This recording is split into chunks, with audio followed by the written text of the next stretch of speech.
So here's a question for you. What is more important, achievement or fulfillment? Or even better question, what are you after, achievement or fulfillment? And welcome back to the Business Freedom Podcast. This is something that I've been really challenged with over the last, every bit of 13 years. Since 2007, I got into business. And even before that, coming out of a just like challenged upbringing, and I don't say that in, any kind of woe is me kind of way.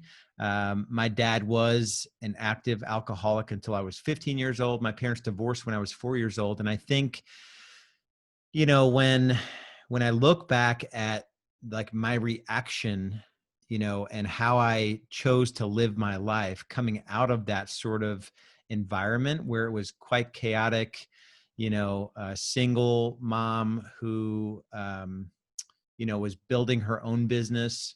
That was cool to see her, sort of grind and do what it took to support me and my sister. We had a pretty tough road for the first 5 or 6 years after she left my mom, and we didn't live in a great neighborhood, and just some challenges around that. When I look at all of that and how I reacted to it, I chose the path of achievement. And I think thinking about, and I haven't done I've done therapy, so I've learned a little bit about,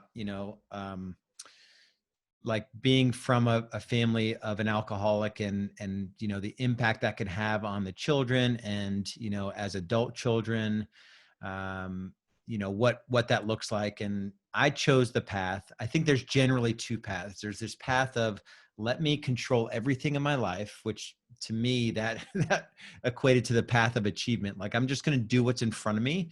I'm going to do it really well. I'm going to get it done at a high level, and I'm just going to achieve, keep knocking thing after thing over. The other path is maybe a little bit more destructive, and, just medicating in different kinds of ways, whether with food or drugs or even alcohol. And so I chose this path of achievement. And, when I look back on, this question of achievement, and, there's definitely a step-by-step path. Like, so I say the science of achievement versus the art of fulfillment. I can tell you all the things you need to do to be like successful, even successful in, the non-traditional sense. Traditional success in the real estate industry is horrible, in my opinion. You're working 7 days a week, evenings, every waking hour is sort of spent in the business, on the business, doing administrative work for the business, or you're stressed out from the business. There's like no relief from the business. So, that's not great. Even success in our world, where it leads to a business that allows for freedom. Real Estate B School teaches a very different approach to building a real estate business. And, even with that's just a different path, how Real Estate B School and how I define success as a business owner.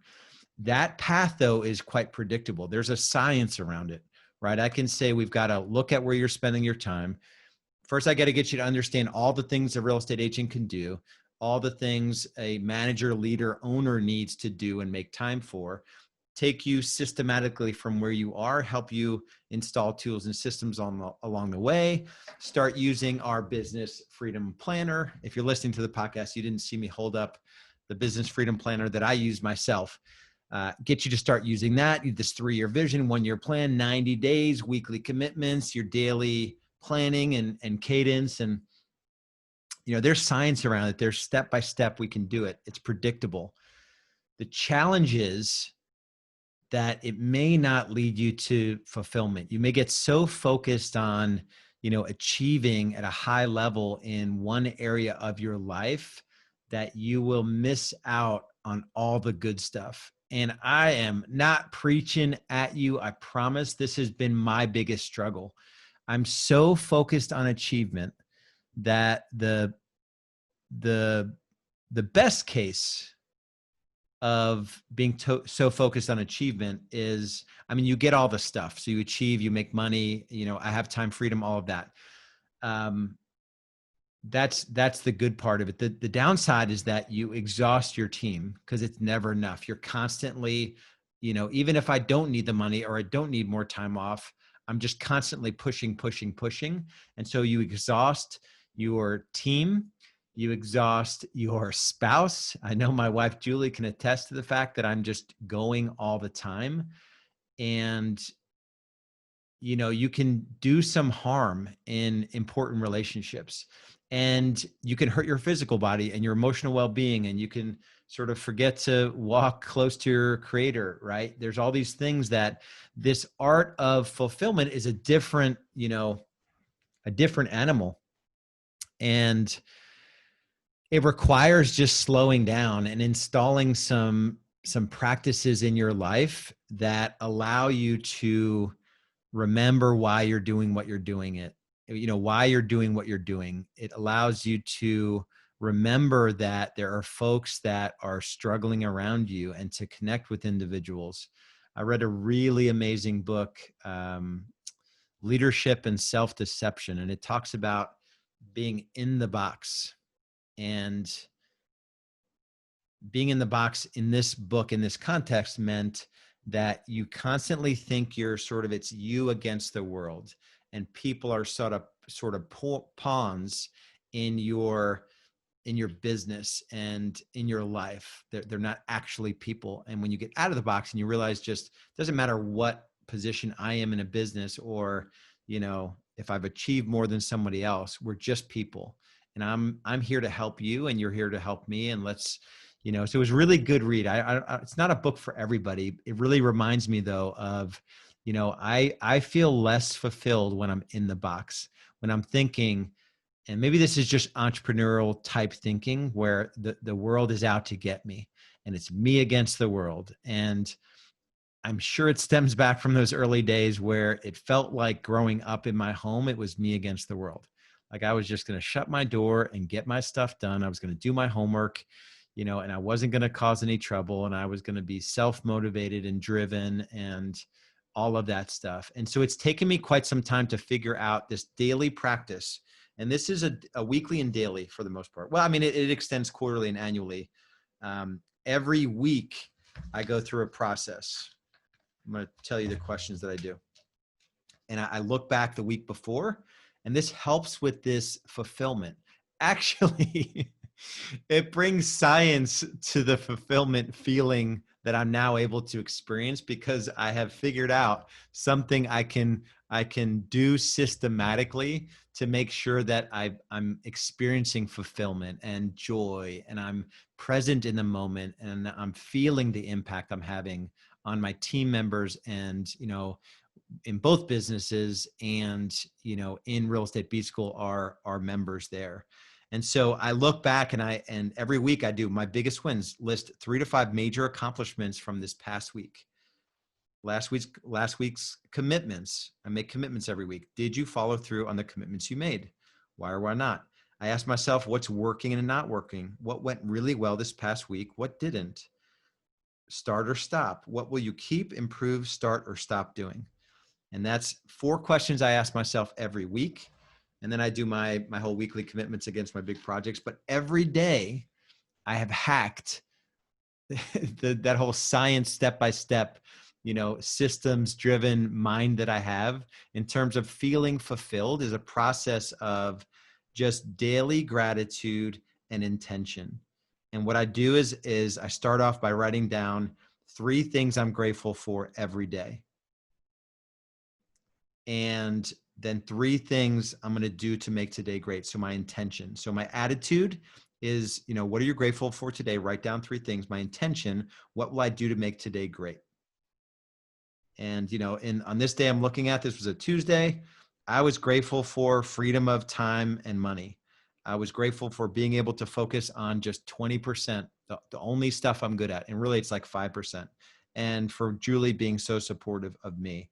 My intention was, this is my Tuesday team meeting day, to bring energy and enthusiasm to my team meeting. It's like my one chance a week I get to see them, to lift up Tatiana, who's my marketing coordinator, and I'm training her. She's a new marketing coordinator. I'm doing daily huddles with her and really sort of lifting her up in this new role.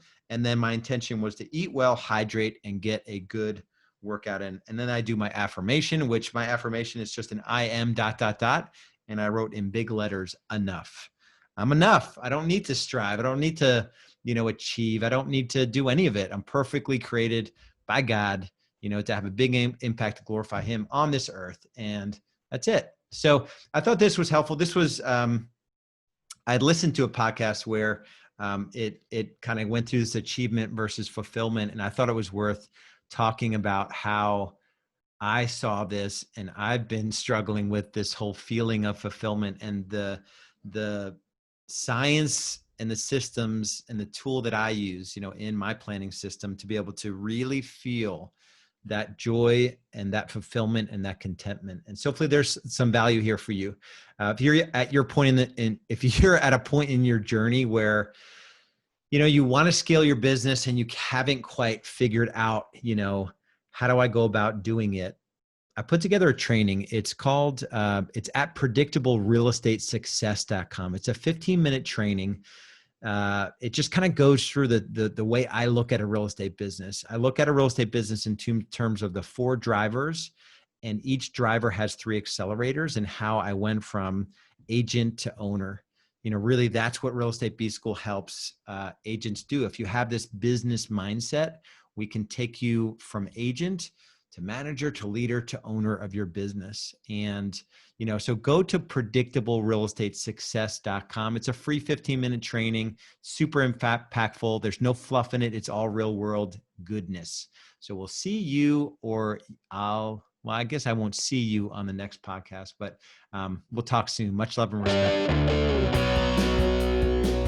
Thanks for listening to the Business Freedom Podcast. If you're getting value from the podcast, would you please leave us a 5-star review and share it with others who might benefit from the content I'm sharing? And if you're ready to scale your real estate business sustainably and profitably, there are a couple options for you. If you're doing under $500,000 in annual GCI, our Business Foundations program is for you. Head over to getbusinessfoundations.com. That's getbusinessfoundations.com. and learn how you can make the shift from overwhelmed real estate agent to true business owner. If you're doing more than $500,000 in annual team GCI, there's our graduate program designed for top producers and team leaders who want to grow their team and scale their business. If that's you, go to realestatebschool.com and apply for a free business growth strategy session. No matter where you are in your business growth journey, we have the tools, systems, strategies, training, and coaching to get you where you want to be. Remember, only you can create your future. So take action now.